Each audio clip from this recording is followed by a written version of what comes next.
আসসালামু আলাইকুম। আপনারা গত রাতে নিশ্চয়ই শুনেছেন যে সারা দেশে টোকাই লীগ আপনার ডাকাতি করতে এসেছিল।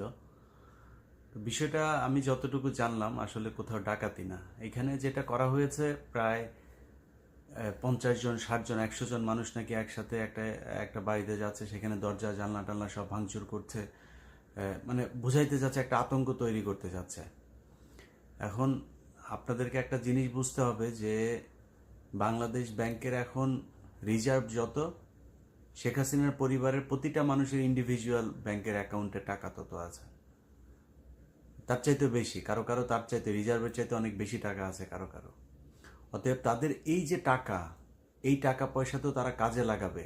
তাদের এখন কাজ হচ্ছে প্রতিদিন, এই যে আজকে দেখেন না মাতাল জয় আপনার সারা রাত মদ খায়, তারপরে সকালবেলা একদম উদ্ভাস্তর মতো এসে তারপরে বলছে, ভাষণ দিচ্ছে যে তারা পালায়নি। ও তো মদ খাইছে সারা রাত, তোর তো কিছু মনে নাই যে ওর মাঝে পলায় চলে আসছে আন্ডা বাচ্চা সব নিয়ে, সেটা তোর মনে নাই। ও বলছে যে আমরা পালাইনি, আমরা আছি। সে নাকি আছে। তুই কোথায় আছিস বাবা বল? বঙ্গবন্ধু ওই স্যাটেলাইটের উপরে না কোথায়? বল কোথায় আছিস? সে নাকি আছে। ভারতীয় গণমাধ্যম দেখেন, নিউজ সারাক্ষণ তাদের বাংলাদেশ নিয়ে নিউজ। এদের মনে হচ্ছে বাংলাদেশ আমরাই তাদের কাছে ইজারা দিয়েছি বাংলাদেশের খোঁজ খবর রাখার জন্য। তোরা বাপ, তোদের তোদের এখানে মানুষের এখনো পায়খানা টায়খানা নাই, এগুলি নাই, এগুলি ঠিক কর আগে। বাংলাদেশের খবর নিতে আসিস কিসের জন্য? বাংলাদেশের খবর নেওয়ার মতো এই তোর আছে নাকি? হ্যাঁ, বাংলাদেশের মানুষ যেটুক হাগে তো একটু খাইতেও পাইস না, তো বাংলাদেশ নিয়ে তো তোদের চিন্তা কেন?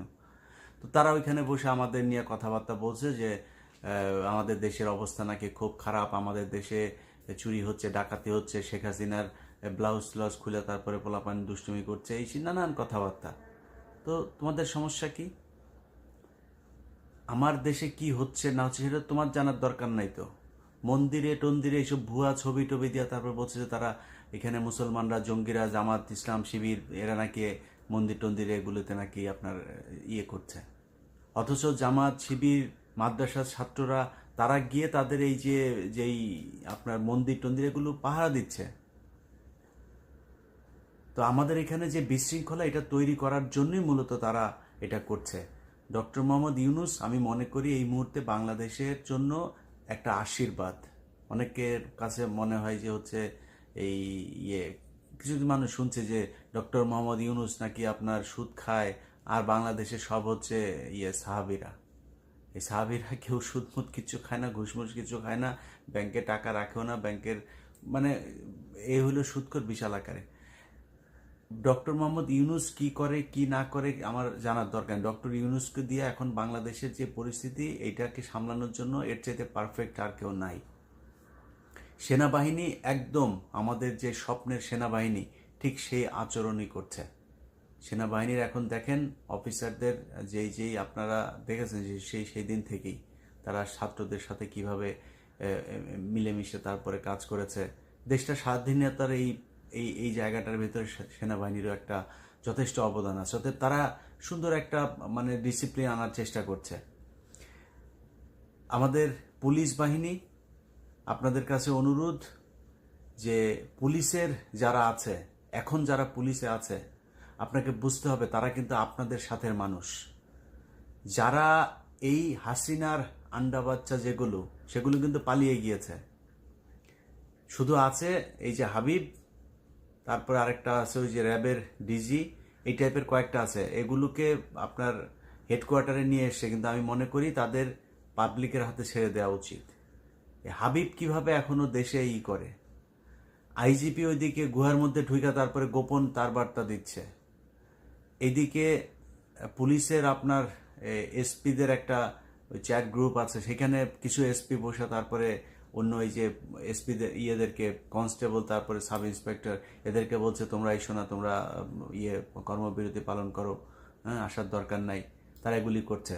অতএব আমি পুলিশ ভাইদের বলবো, পুলিশ ভাই আপনারা আমাদের ভাই, আপনারা ছাড়া এই দেশের আইন শৃঙ্খলা রক্ষা করা সম্ভব না, যেটা এই গত কয়েকদিন ধরে ঘটছে। কিন্তু একটা জিনিস আপনাদের মাথায় রাখতে হবে যে এই পুলিশের বন্দুকের গুলিতে আমাদের দেশের অনেক নিরীহ প্রাণ ঝরেছে। এই পুলিশ গত এই 15 বছরে অনেক নির্যাতন করেছে মানুষের উপরে।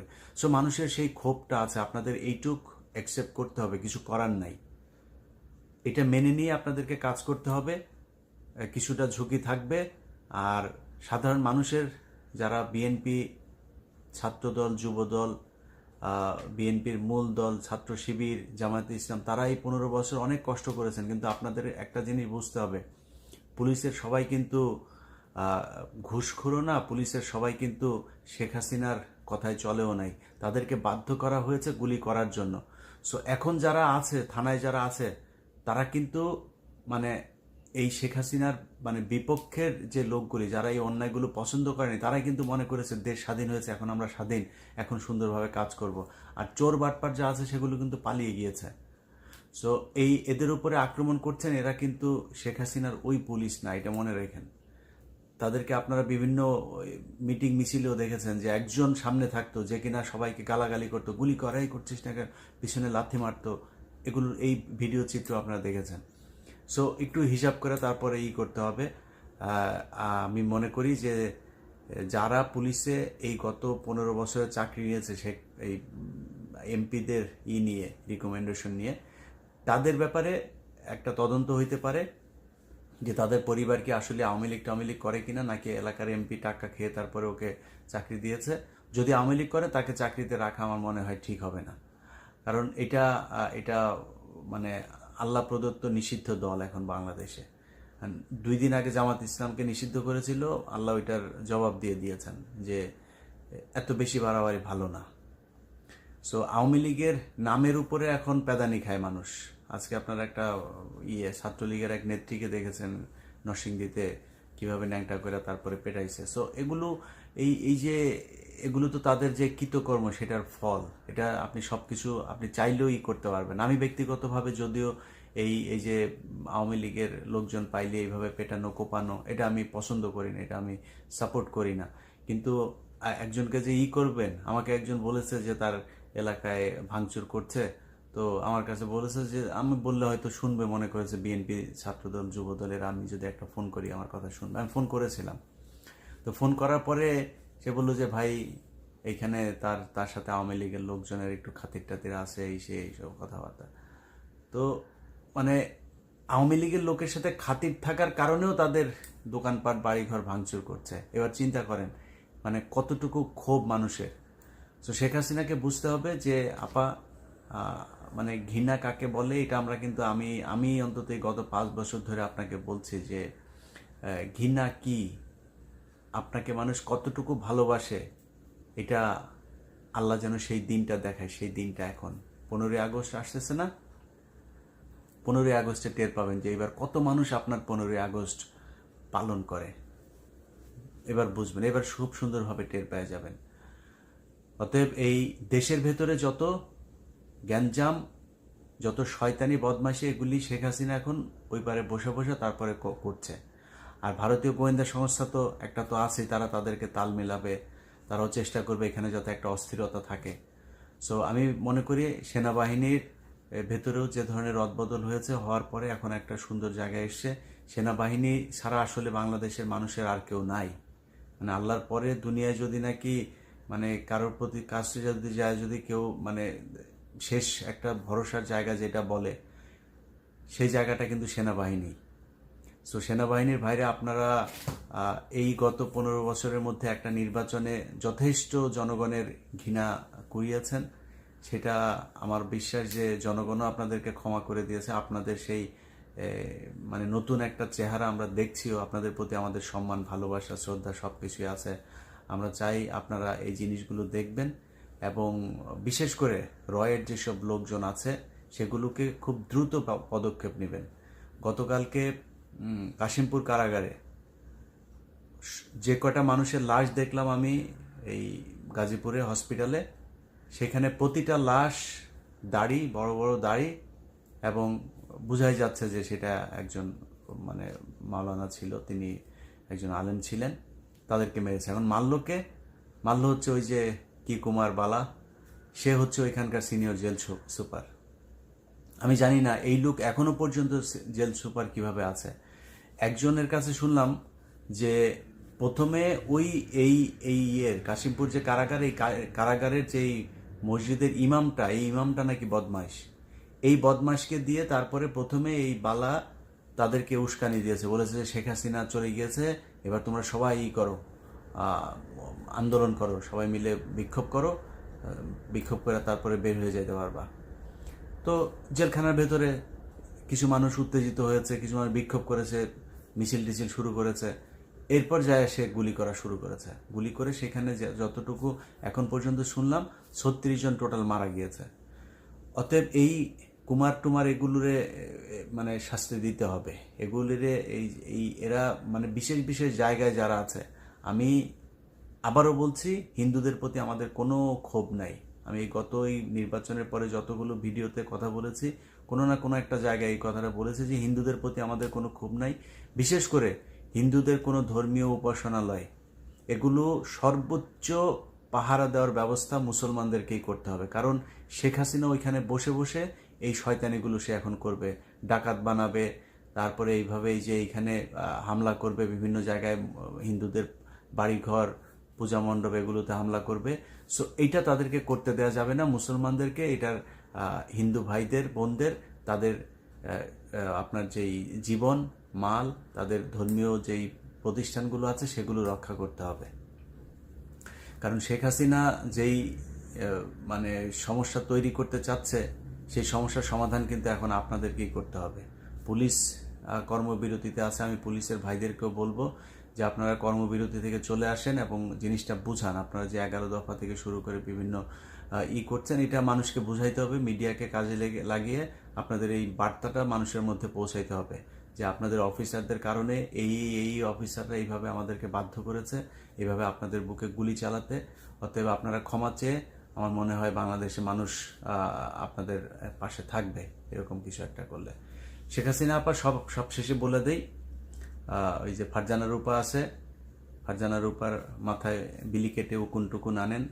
ফারজানা রূপারেও বলেন আপনার উপরে নিচে চুল যেখানে যেখানে আছে ওইখানে বিলি টিলি কেটে উকুন টুকুন আনতে। হ্যাঁ, এছাড়া আপাতত 2-4-20 বছরের মধ্যে বাংলাদেশের দিকে তাকানোর দরকার নেই। হ্যাঁ, রাজনীতি করবা, তোমার ছেলে আজকে বললো তুমি রাজনীতি করবা, আসো বাংলাদেশে রাজনীতি করতে। হ্যাঁ, রাজনীতি বাংলাদেশের মানুষ তোমারে করতে দিবে। এখানে বসে শয়তানি, তোরে তো শয়তান তোর কাছে বুদ্ধি নিয়ে যায় অন্যান্য জায়গায় শয়তানি কেমনে করা লাগবে এটা করার জন্য। শয়তানের ওই বলে না, শয়তান করে অস্ত্র দেয়, তারপরে ওই যে বুদ্ধি দেয়। তোর বুদ্ধি শয়তানের কাছ থেকে লাগে না, তোর বুদ্ধি এখন শয়তানের চাইতেও বেশি। শয়তান তোর কাছে এসে বুদ্ধি নিয়ে যায়, আমার যা ধারণা। সো ওইখানে বসে তুই শয়তানি করবি, তোরে ঠেকানো যাবে না, কিন্তু করে আসলে লাভ নাই। এতদিন ধরে যে পশ্চিমাদেরকে বুঝাইছিস যে আলেমদেরকে করার জন্য, আলেমদের বিরুদ্ধে করছিস, আল্লাহর বিরুদ্ধে যুদ্ধ ঘোষণা করছিস না, এখন দেখ তোরে কেউ জায়গা দেয় না, সবাই লাথি মারে। ভারত থেকে লাথি মারে যুক্তরাষ্ট্র থেকে যুক্তরাজ্য। এখন তোর যায় সেই মুসলমান দেশেই যা চাইতে হয়, আরব আমিরাত, সৌদি আরবে তুই এখন চাচ্ছিস তোর জায়গা দেওয়ার জন্য। সেখানে আমার বিশ্বাস জায়গা হবে না। মানে তোর তো শেষ হয় নাই, এটা বুঝতে হবে সবাইকেই, যে ও যে পাপ করেছে সেই পাপের শাস্তি খালি ওরে গাটি সব টাকা পয়সা নিয়ে আরেক দেশে যায় বসে বসে খাবে, এটা না। ওর পাপের শাস্তি আমার বিশ্বাস আরো বাকি আছে। শেখ হাসিনা তওবা করো এখনো, আল্লাহ তোমার তওবা কবুল হবে না, করে লাভ নাই, কেন তোমার ওই স্টেজ পার হয়ে গেছে, তোমার আর করে লাভ নেই। তুমি শয়তানি করো, আমার মনে হয় তোমার তওবা করার দরকার নেই, শয়তানি করতে থাকো। আর দেশে যেগুলি আছে এগুলির ভেতরে যেগুলি কিনা বিপদে টিপদে পড়ে তারপরে আওয়ামী লীগে যোগ দিছিল, এগুলোকে কিন্তু আপনার এই মানে আমাদের মুসলমান সমাজে জায়গা দেওয়া যাবে না। ওরা তওবা পড়ে কালেমা পড়ে আবার মুসলমান হইয়া যখন কিনা আমাদের ধর্মে আসবে, তারপরে এদেরকে রাখা যাবে। এর আগ পর্যন্ত এদেরকে আমাদের সমাজে রাখা যাবে না, ওদেরকে অন্যদিকে রাখতে হবে, আলাদা ধর্ম হিসাবে এদের কাউন্ট করতে হবে। সো অনেক কথা বললাম, আরও অনেক কথা বলতে হবে আসলে এখন যে সময়টা। তো সেনাবাহিনী, পুলিশ যারা নতুন আসবেন, সবাইকে বলবো যে দেশটা আসলে একটু সুন্দর করে গড়ে তোলেন। ছাত্রদল, যুবদল ভাই, আপনাদের কাছে অনুরোধ, সামনে তারেক রহমান প্রধানমন্ত্রী হবে। সো আপনারা, এটা আপনাদের দেশ, আপনাদেরকে চালাইতে হবে। আপনাদেরও অনেক দায়িত্বশীল আচরণ করা দরকার।